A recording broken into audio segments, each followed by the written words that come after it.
Hello, welcome back to my channel. ఈరోజు చేపల పులుసు చేసుకుందాం రండి.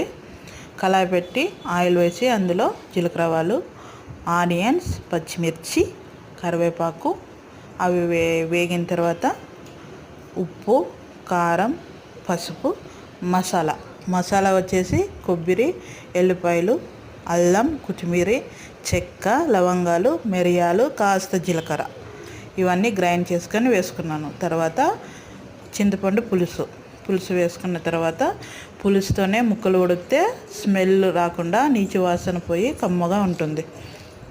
తర్వాత మనకు కావాల్సినంత నీరు వేసుకొని చేపల ముక్కలు వేసుకొని చిన్న మంట మీద గంటతో తిప్పకుండా ఉడికించుకోవాలి.